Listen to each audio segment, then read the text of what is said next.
Hola a todos, en este video tutorial voy a mostrar algunas acciones complejas, algunas acciones avanzadas que podemos realizar con Blender.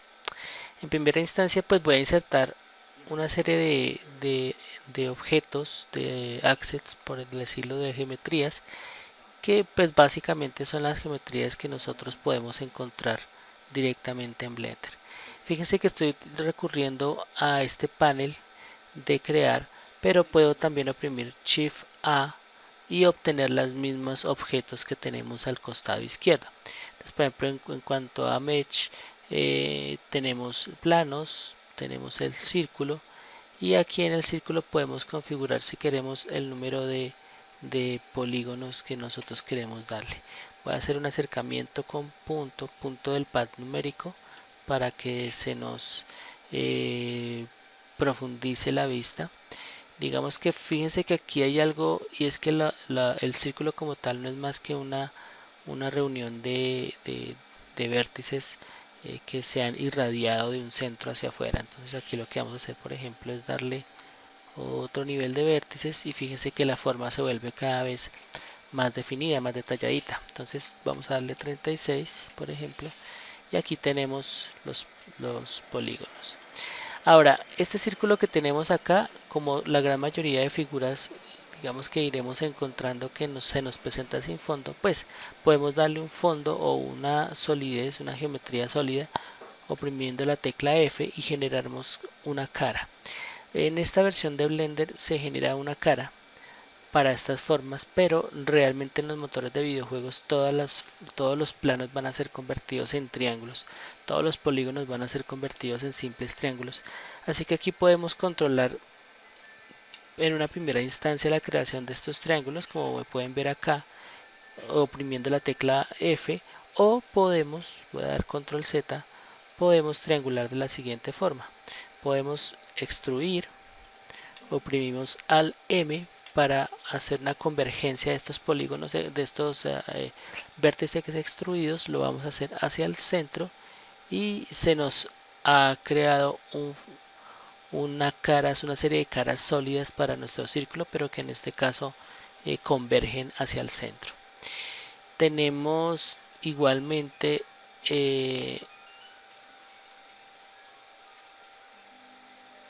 esferas.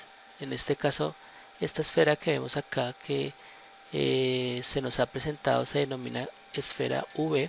Voy a volverla a generar, en este caso para darle un cambio en una configuración en su geometría.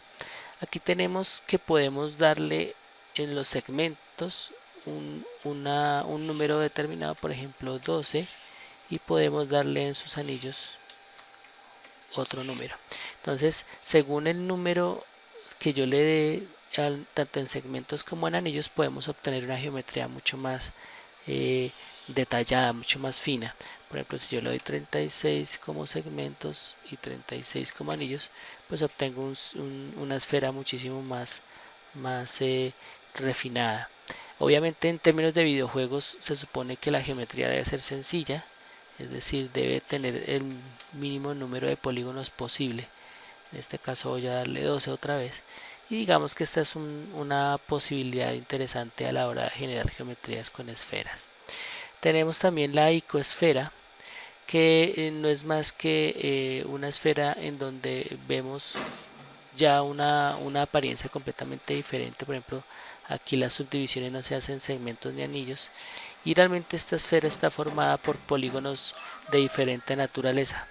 Fundamentalmente lo que vemos acá son triángulos, pero los triángulos forman grupos de diferente naturaleza. Digamos que aquí podemos ver fácilmente un hexágono, y aquí podemos ver fácilmente un pentágono.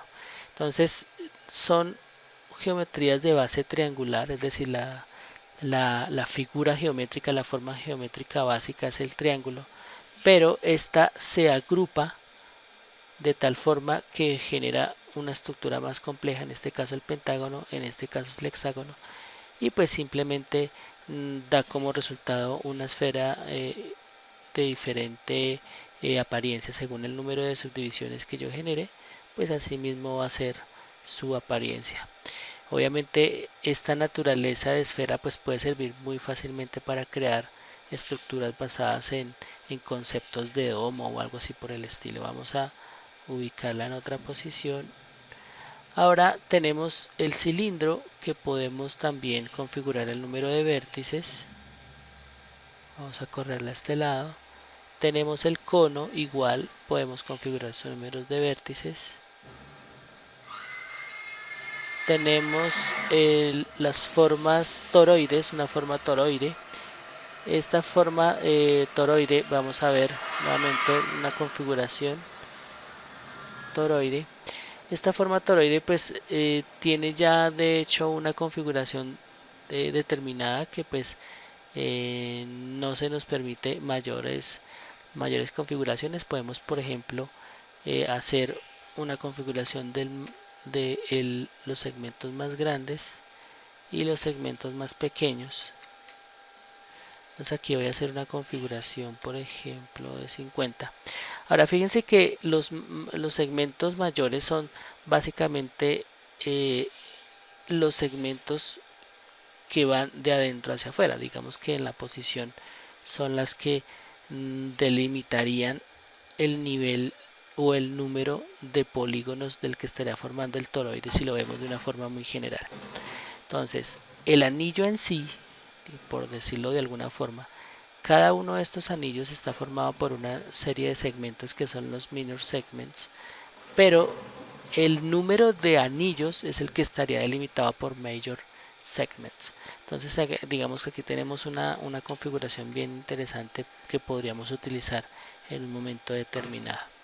Tenemos la grilla, que en este caso la grilla no es más que un plano que viene a ser subdividido desde un principio. Es decir, aquí tenemos por ejemplo que tenemos unas subdivisiones en X, unas en Y. Vamos a darle por ejemplo 5 en X, 5 en Y, y tenemos que el plano queda subdividido de esta manera.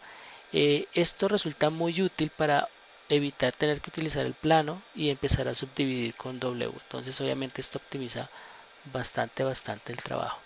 Tenemos una forma que no es más que la cabeza del personaje Monkey, muy popular en el contexto del desarrollo de Blender y que pues digamos que es prácticamente su mascota.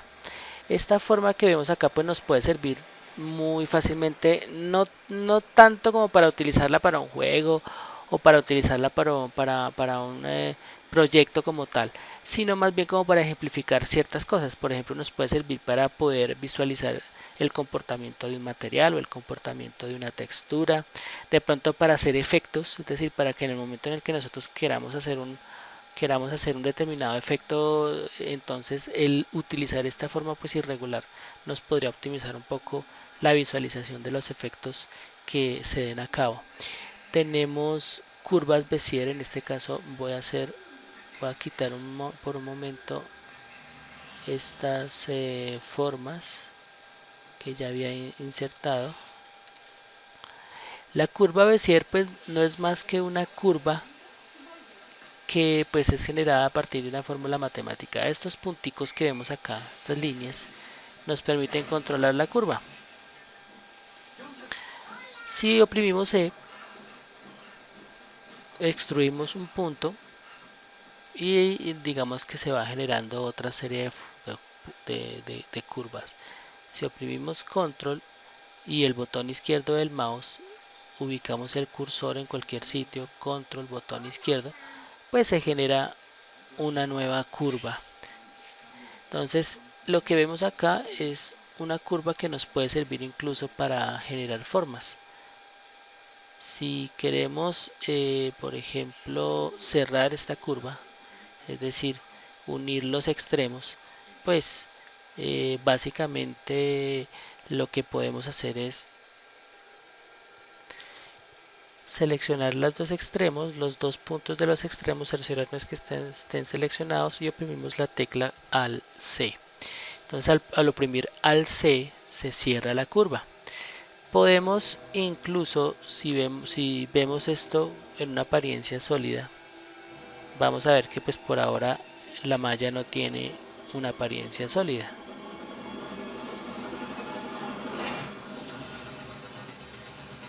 Vamos a ver un punto importante en estas curvas Bézier. Aquí tenemos fundamentalmente una curva y en este espacio, en este panel, se nos presenta una serie de características que podemos configurar de una curva Bézier. Tenemos que si oprimimos 2D, la curva inmediatamente pierde su tridimensionalidad y adquiere solidez. Entonces esta es una posibilidad para trabajar con curvas Bézier. Pero lo cierto es que la curva Bézier en su apariencia 3D, como la teníamos antes, también puede ser muy útil y eso lo veremos más adelante en un uso particular que algo importante de las curvas Bézier es que pues tienen un comportamiento completamente diferente al de un sólido normal. Entonces aquí vemos una serie de configuraciones que nos permitirían a nosotros, digamos que controlar este comportamiento. Por ejemplo, que tenemos que esta curva es una curva que se nos presenta en 3 dimensiones, pero podemos darle una configuración en 2D y fíjense que al darle la configuración 2D inmediatamente genera una, una forma, un fondo sólido. Vamos a devolver a 3D y obviamente pues aquí no nos sirve para devolvernos en realidad, pero pues simplemente damos control Z y aquí pues volvemos al estado anterior. Cualquiera de las dos opciones de uso 2D o 3D obviamente son útiles, depende mucho de cuál es el uso que le vamos a dar. Los shapes en 2D, la ventaja que tienen es que pues es una manera de poder crear formas irregulares. Por ejemplo, podemos calcar a través de esta herramienta un logo, por ejemplo un logo símbolo, podemos calcar un dibujo y darle una apariencia vectorial. Y en el caso de las curvas en esta apariencia 3D podemos utilizarla como una guía en una animación, que obviamente estas serán acciones que vamos a ver eh, posteriormente. Bien, entonces cualquier uso que podamos darle a la curva pues es perfectamente válido siempre y cuando entendamos, digamos, que su comportamiento y cuál es su apariencia final en el momento de utilizar en un videojuego. Por ejemplo, particularmente yo suelo usar las curvas Bézier para animar objetos dentro de Unity. Es decir, esto se convierte como en un camino que sigue un objeto y que simplemente lo delimito a partir de un script. Tenemos, además de las curvas Bézier, los círculos Bézier. Simplemente es una curva cerrada en forma circular. Tenemos las curvas NURBS. Las curvas NURBS pues tienen esta apariencia y básicamente lo que nos permitiría generar es un modelado un poco más orgánico, si se quiere, y pues obviamente podría llegar a ser bastante útil en una determinada circunstancia. Por ejemplo, podemos generar aquí el modelado de algo similar a un jabón, por ejemplo, o una prenda. Obviamente hay otras herramientas muchísimo más útiles para hacer algo como eso, que lo veremos más adelante, pero de todos modos su utilidad es bien interesante. Tenemos este objeto que se llama path, que en este caso pues se nos presenta en una primera instancia completamente recto. Aquí la diferencia es que, por ejemplo, comparado con este, es que los puntos que nos permiten controlar la curva están en la tangente de la curva y simplemente van hacia afuera de la curva y la podemos controlar.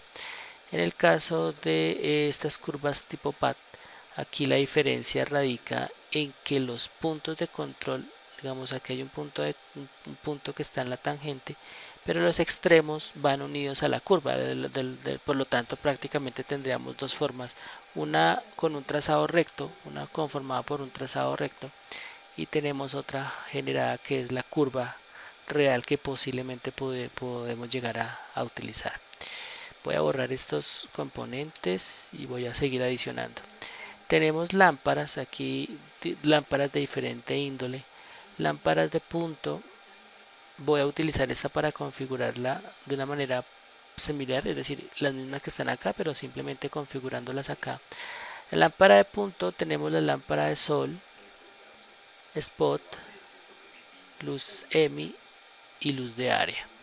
Cada una de estas pues tiene una utilidad completamente diferente y pues sirve más para generar los renders dentro de Blender, pero no precisamente sirven para ser utilizadas en videojuegos a menos que se utilicen dentro del motor de juegos de Blender. Pero para el motor que utilizaremos nosotros realmente no es útil las luces, es más como para ejemplificar. Pueden llegar a servir para configurar algunos elementos que veremos más adelante, como son los texturas UV. Podemos configurar, por ejemplo, los mapas de ambiente occlusion y las sombras basados en estas luces. Entonces podemos crear este tipo de texturas. Obviamente este es un ejercicio que haremos posteriormente. Tenemos también texto, podemos adicionar texto. Al oprimir Tab, pues borramos lo que esté con el botón de borrar y podemos escribir diferentes opciones de texto. Podemos obviamente configurar el tipo de letra, por ejemplo. Aquí tenemos diferentes tipos de letra que podemos buscar. Inicialmente en Windows se nos presenta en una carpeta que se llama Fonts y por ejemplo podemos llamar esta de acá e inmediatamente cambia la apariencia del texto, obviamente porque hemos escogido una fuente completamente diferente.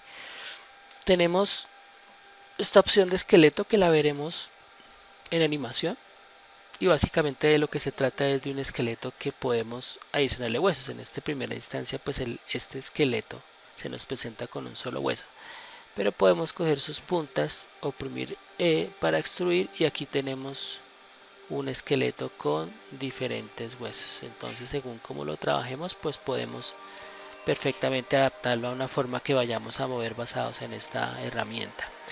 Tenemos herramientas como esta que se denominan Lattice. Vamos a hacer un render. Bueno, yo había bajado acá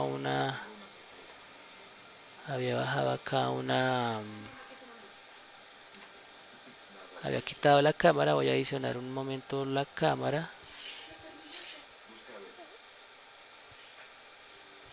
y lo que voy a tratar de hacer es de enfocar este latiz. Quiero que se fijen, y es que el latiz como tal es un objeto invisible que en realidad no existe, es decir, no es que no exista, simplemente que como tal no se va a renderizar, pero sí se puede utilizar para generar algunas transformaciones.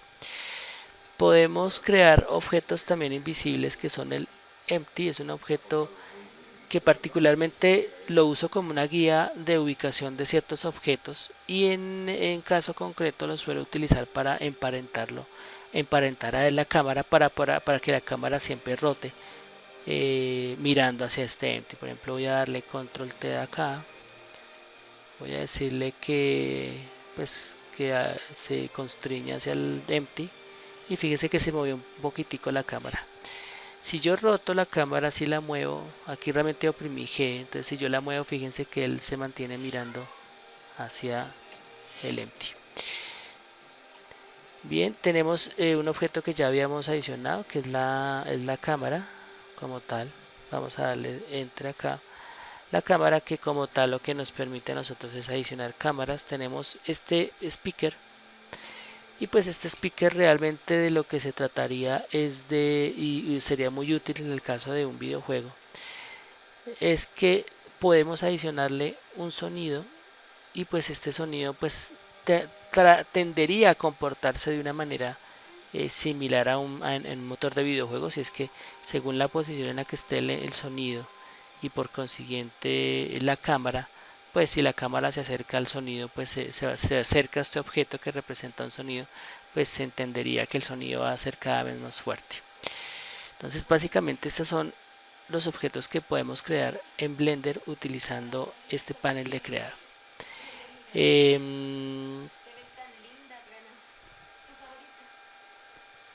Estas serían como una serie, más que de acciones como tal, involucraría simplemente la importación o el integrar al escenario objetos esenciales.